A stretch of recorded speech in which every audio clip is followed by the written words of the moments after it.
Paano kung ang halik na akala mong simula ay siya palang katapusan? O baka, isa lang pala itong simula ng totoong tayo. Sa kasalukuyan, gabi, nakatayo si Andrea sa labas ng music room ng unibersidad.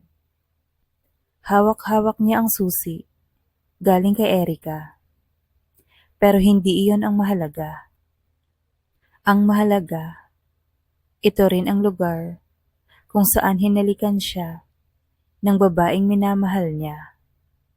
At kinabukasan, tila hindi iyon nangyari. Bakit mo ako pinapapunta dito?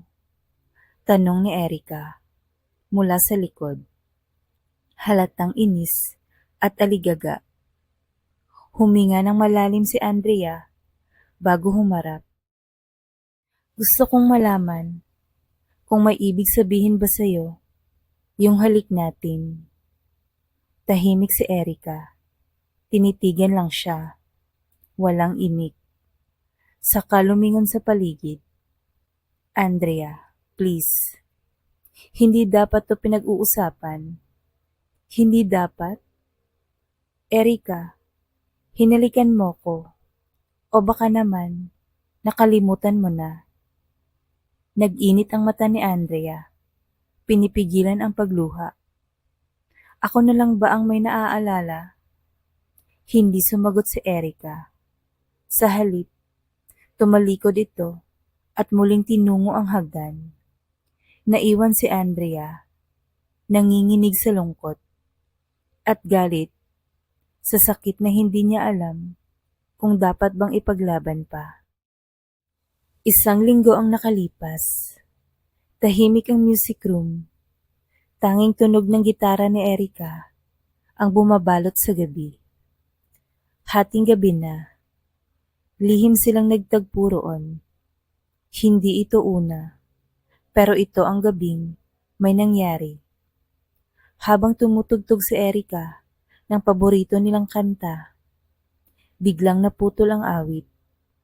Nagkatinginan silang dalawa. Bakit ka tumigil? Bulong ni Andrea. Hindi sumagot si Erica. Tumayo ito. Lumapit kay Andrea. At buong kabang, hinawakan ang kamay nito. Hindi ko na kaya. Mahinang sabi. Ang alin? Ang itanggi kung ano tong nararamdaman ko. At saka siya hinalikan. Mahina, banayad, may pag-aalinlangan, pero puno ng damdamin. Nagtagal ang halik.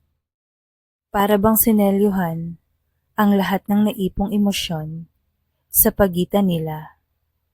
Pero pagkatapos, mabilis na umatras si Erica. Umiling ito, halatang takot. Hindi ito maaari at lumabas siyang mabilis. Iniwang mag-isa si Andrea sa dilim. Sa kasalukuyan, sa rooftop ng arts building. Nandito ka pa rin, sambit ni Erica sa likod ni Andrea. Ayokong tapusin ang kwento natin sa tahimik na pagtalikod. Sagot ni Andrea.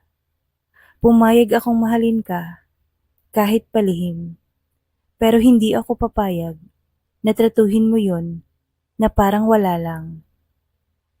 Hindi mo naiintindihan, sagot ni Erica. Hindi madali para sa akin.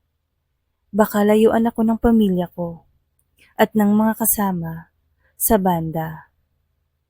Baka mawala ako. Putol ni Andrea. Tahimik. Ang totoo, Erica, hindi ako galit dahil itinanggi mo ang halik natin. Galit ako dahil hindi mo sinubukang ipaglaban yon. Tayo. Napapikit si Erica. Nangingilid ang luha. Mahal kita, Andrea. Napalunok si Andrea. Pero natatakot pa rin ako.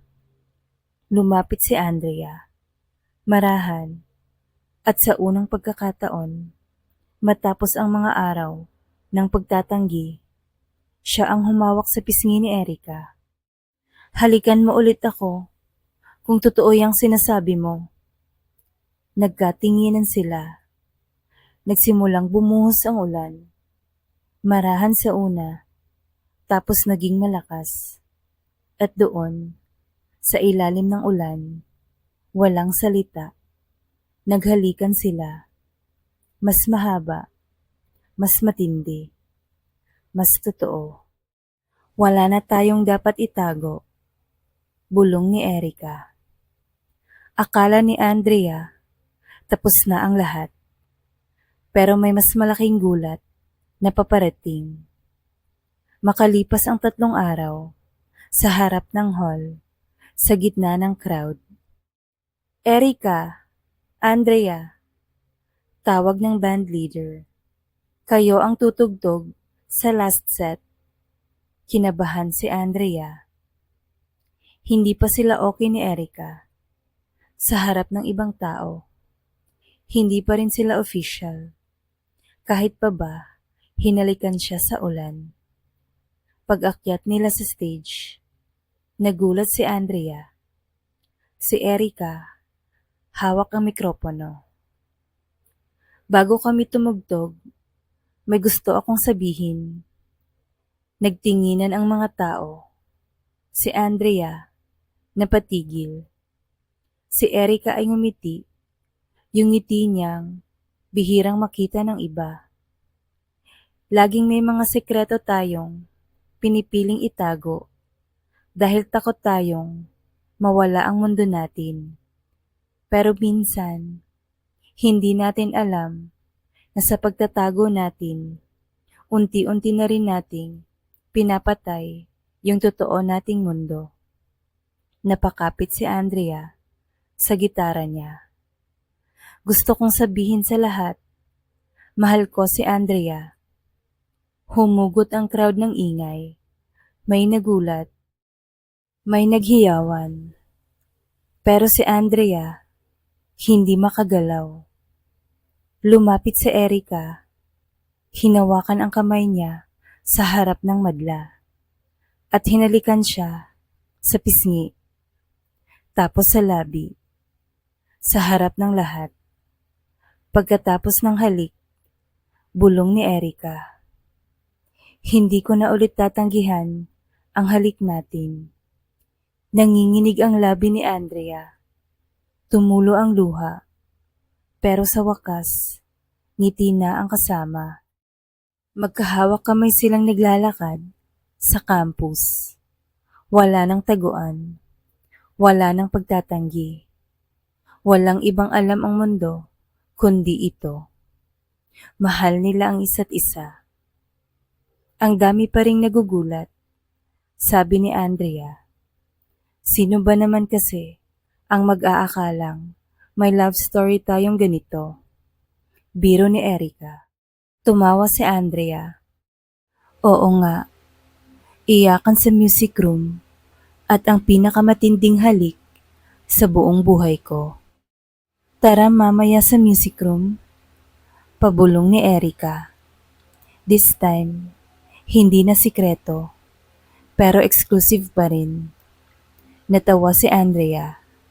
Sabay bulong, doon tayo unang nagmahalan, di ba?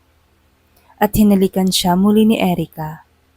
Sa liwanag ng araw, sa harap ng mga tao, wala nang pakialam.